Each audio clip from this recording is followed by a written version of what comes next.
काय सांगाल? पोलीस अधीक्षक यांची आज आपण भेट घेतलेली आहे.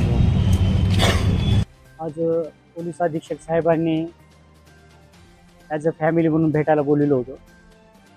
त्यांना सकाळी मी मेसेज केला होता, तर त्यांनी प्लीज वेलकम म्हणून मला मेसेज केला.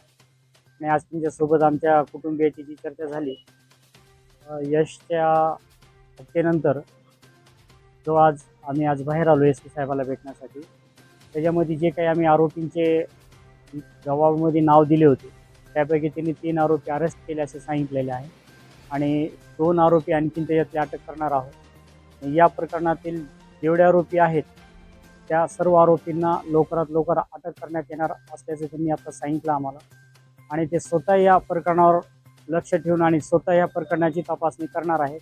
या प्रकरणात एकही आरोपी सुटणार नाही असं त्यांनी आम्हाला आज लेखी आणि तोंडीही सांगितलेलं आहे. त्यांनी पोलीस यंत्रणेवर विश्वास ठेवा, कोणाच्याही दबावाला ते बळी पडणार नाही आहे. यामध्ये कितीही मोठा आरोपी असला आणि कोणाचाही त्याच्यावर वरदहस्त असला तरी ते त्या आरोपीला अटक करतील असा विश्वास त्यांनी आम्हाला यावेळी दिला. आणि त्यांच्या बोलण्यामुळे आज काही प्रमाणात आमच्या कुटुंबियाला थोडा आधार मिळालेला आहे.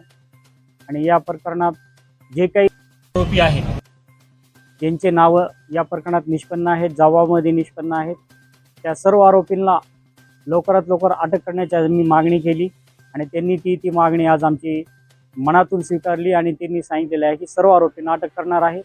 आणि या प्रकरणात जेवढे त्या CCTV फुटेजमध्ये आरोपी दिसत आहे आणि ज्यांचे CDR तिथं उपलब्ध असतील आणि ज्यांचा संपर्क त्या दिवशी त्याच्यासोबत झालेला असेल, त्या सर्वांना ते इन्व्हिटेशन स्वतः करणार आहे.